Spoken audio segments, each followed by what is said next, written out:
నమస్తే, welcome to reflection news. నేను శర్మ. నువ్వు మొగోనివా, సిపాయివా, నలుగురినే వేసుకుంటావా? అవన్నీ పోయినాయి. నీ భార్య ఏదో నువ్వు సక్రమంగా ఉండు. భార్యాభర్తలు ఉంటే ఒక ఆత్మీయులాగా మిత్రులాగా ఉండాలి. డామినేట్ చేస్తా అంటే ఈ రోజుల్లో మహిళలు ఊరుకోరు. డామినేట్ చేస్తా అంటే ఈ మహిళలు ఊరుకోరు. సోబది నువ్వు ఏం చెయ్యి, నేను ఇది చేస్తా, ఇద్దరం కలిసి బాక్స్ కట్టుకొని ఆఫీస్ పోదాం అన్నట్టుగా ఉండాలి. కానీ నేను సిపాయిని, నేను మొగోడిని, నువ్వు కాలు మీద కాలేసుకొని చాయ్ నీళ్ళు అంటే పోయింది కాలం. సహాయం చేసుకోవాలి, ఒకళ్ళు సహాయం చేసుకునే స్థితి ఉండాలి.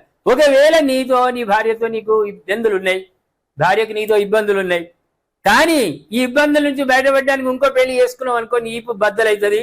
నీ ఒకవేళ శాలరీ వచ్చేది ఉంటే దాంట్లో 20% శాలరీ నీ భార్యకు పోతుంది, నీ పైన కేసు అవుతుంది, ఉన్న ఉద్యోగం పోతుంది, నోట్లో మన్నబడ్డట్టు అవుతుంది. మొదటి భార్య దగ్గర విడాకులు తీసుకొని చట్టపరంగా తీసుకుంటేనే రెండో పెళ్లి ఏ కులమైనా సరే, ఏ మతమైనా సరే జాంతనే. ఈ దేశంలో ఉన్న వాళ్ళకి అందరికీ సమానమైన చట్టాలు. మా మతం వేరు, మేము నలుగురినైనా వేసుకుంటామంటే ఈపులు బద్దలు వాషింగాలు అయితే కేసు అవుతుంది, నువ్వు లోపల పడతావు, నీ జీతం అంతా మొదటి భార్యకు పోతుంది. అప్పుడు ఇంకో దాన్ని ఎవరినైనా నువ్వు చేసుకున్నావు అనుకో, జీరో. ఇక రోడ్ల మీద ఫ్లైఓవర్ల కింద ఉండాలి ఇక అడుక్కుంటూ. అటువంటిది కాబట్టి మగవాళ్ళందరూ ఏ మతం అయినా సరే చట్టబద్ధంగా మొదటి భార్యకు విడాకులు ఇస్తేనే రెండవ వివాహం చేసుకోవాలి.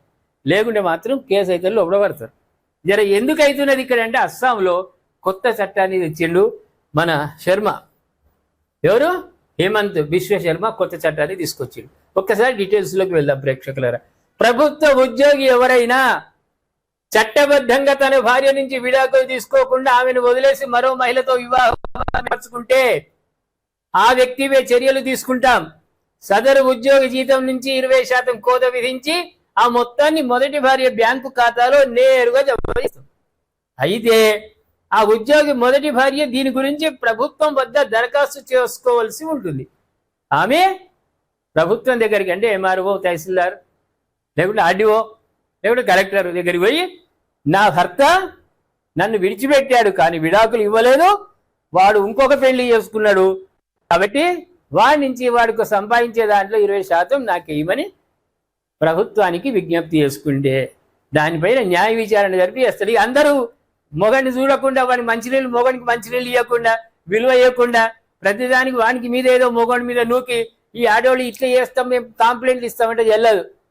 అంత గుడ్డి గవర్నమెంట్లు కావు. ఏ గవర్నమెంట్ అయినా న్యాయ విచారణ జరిపిస్తుంది. ఎందుకంటే కలెక్టర్ ఆధ్వర్యంలో ఉంటుంది కాబట్టి న్యాయ విచారణ జరిపించి నిజమే వాడిని తప్పు అన్నప్పుడు మాత్రమే నీకు 20% వస్తాయి పైసలు. ఇక 20% కోసం వాడి మీద ఏదో మొగడి మీద బదనాం చేస్తా అంటే కలవరు, నువ్వు లోపల పడతావు మొదలు.